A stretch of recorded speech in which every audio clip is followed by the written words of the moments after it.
Sebab mereka tahu hadis Nabi SAW, kebangkitan Islam akan disemarakkan oleh bangsa-bangsa timur.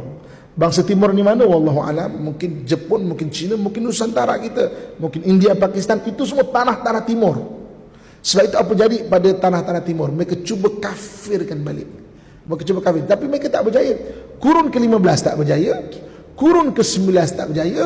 Soalannya tuan-tuan sekalian, kurun ke-20 apakah mereka berjaya ataupun tak? Jadi tuan-tuan sekalian, tahun 2013 saya di Palestin waktu tu. Bas yang saya naik adalah bas yang pagi tu, bas tu nak hantar saya pergi ke border nak balik. Bas yang sama digunakan oleh beberapa tokoh-tokoh Nasrani, tokoh-tokoh Kristian daripada Malaysia tau. Diorang buat persidangan di sana. Ada 8 muka surat decree from Jerusalem. 8 muka. Saya dikongsikan kat blog saya. Kan? Daripada Malaysia buat persidangan di sana. Saya bukan ahli politik untuk saya saja nak buat, itu memang betul. Dan satu-satu sejak 2013 8 muka surat itulah yang jadi satu. Siapa kita jaga je lah. Macam mana? Tak mampu untuk ramai-ramai, jaga keluarga kita. Ku anfusakum wa ahlikum nara. Okey. So kita dah tahu dah kan macam mana hadis Nabi SAW, dan bagaimana musuh-musuh Islam ni pun tahu hadis tu. Sebab tu mereka cuba kafirkan balik negara-negara yang telah diislamkan oleh para sahabat satu ketika dahulu. Nusantara bukan kerja yang sikit-sikit Islamkan, tuan-tuan. Bayangkan asal nama Melayu Islam, itu bukan sikit-sikit pun kerja. Satu Nusantara Islam tau. Tuan-tuan kalau pergi sampai Thailand, Phuket, Krabi, itu Islam Melayu. Sampai ke Kemboja, itu semua tanah-tanah orang Islam, tanah-tanah Melayu. Kan? Asal Melayu Islam. Cuba bayangkan, itu bukan sikit-sikit punya kerja. Satu Nusantara ni boleh Islam, bukan sikit-sikit punya kerja. Tapi orientalis kata apa? Alah, pendakwah-pendakwah ni datang berdagang sambil-sambil sampaikan Islam. Mustahil pekerjaan sambil-sambil berislam satu Nusantara.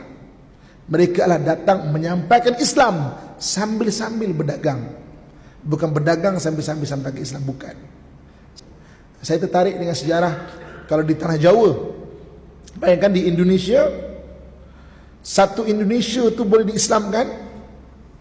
Sampaikan pusat agama Candi Borobudur adalah pusat agama Buddha. Candi Prambanan adalah pusat agama Hindu di Nusantara, pun berjaya diislamkan. Pusat ibadah berjaya diislamkan. Tidak ada seorang pun orang Hindu dan Buddha ada sekeliling Prambanan dan Borobudur. Tak ada, semua Islam dah. Jika mereka buat operasi Islam, tertinggal sikit je tuan-tuan sekalian. Apa dia? Pulau Bali. Pulau Bali sikit je tertinggal Pulau Bali. Kita lah mewarisi dia kan. Pulau Bali sampai sekarang tak dapat Islam lagi. Jadi Nabi SAW sebut benda itu, dan orang kafir pun tahu. Dan kita pun nampak dan bukan daripada kurun ke-15 sampai sekarang tuan-tuan sekalian, Ustaz mengkafirkan negara-negara ini memang ada kan? Tapi mudah-mudahan Allah pelihara, mudah-mudahan. Persoalan yang terakhir pada pagi ini, okay. Mereka tak berjaya kurun ke-12 dalam tentera salib. Mereka tubuhkan geng orientalis sejak itu kurun ke-12 Datang ke negara-negara timur kurun ke-15, tak berjaya juga. Sekali lagi datang kurun ke-19, tak berjaya juga. Kan? Apa rahsia dia tuan-tuan sekalian? Kenapa tak berjaya? Itu soalannya tau. Kenapa tak berjaya? Kerana ummah Islamiah itu dijaga oleh 8 golongan. Ada 8 golongan pilar ataupun tiang kepada ummah Islamiah. Islam kalau kuat satu tempat, sebenarnya perasan ataupun tidak dijaga oleh 8 golongan.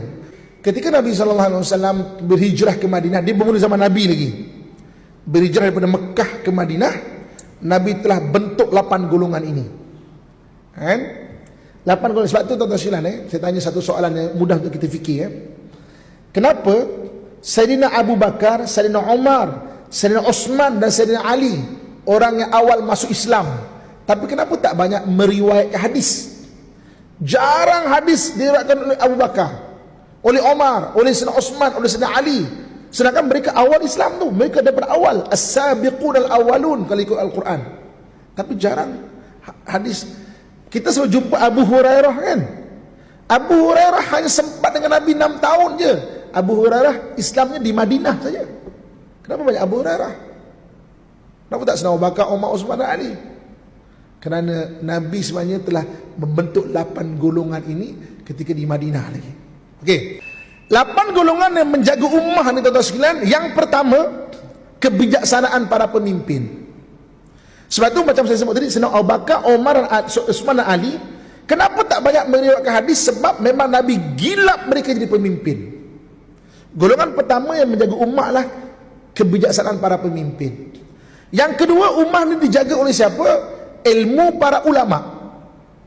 Yang kedua, sebab itu kalau kita tengok, kenapa kan Ibnu Umar, anak Sayyidina Umar, nama Ibnu Umar, umurnya 16 tahun nak ikut perang, Nabi tak bagi. Nak ikut perang Nabi tak bagi tau. Nangis dia. Beritahu bapak dia, Sayyidina Umar ni tinggi besar. Kalau ikut sejarah, Sayyidina Umar ni tinggi. Anak dia pun tinggi besar. 16 tahun dah besar dah. Nak ikut perang Nabi tak bagi. Nangis dia. Sayyidina Umar pujuk Nabi, "Wahai Rasulullah, anak aku dah besar, bagilah ikut perang." Nabi pun kata, bolehlah, tapi dengan satu syarat. Apa dia? Nak ikut perang, duduk belakang sana tu, rawat orang sakit. Orang sakit. Kenapa? Sebab Ibnu Umar memang Nabi nak gilap dia golongan kedua, ilmu para ulama. Dia ada bahagian tugas-tugas dan sekalian. Kan? Golongan ketiga siapa? Yang membawa ummah, peluh para amilin. Amilin ni pekerja. Amilin ni pekerja. Orang yang bangunkan ekonomi, orang yang bangunkan pendidikan Islam, kesenian Islam, yang membangunkan benda-benda ni. Peluh para amilin. Yang ketiga. Yang keempat, ummah Islamiah didukung oleh darah para syuhada. Yang keempat, darah para syuhada. Sebab tu kita jumpa Khalid ibn Walid. Kan? Kita jumpa nama-nama besar Musanna yang menumbangkan kota Parsi. Kan? Begitu juga dengan sahabat-sahabat yang pahlawan-pahlawan ni lah. Kan? Sebab golongan keempat.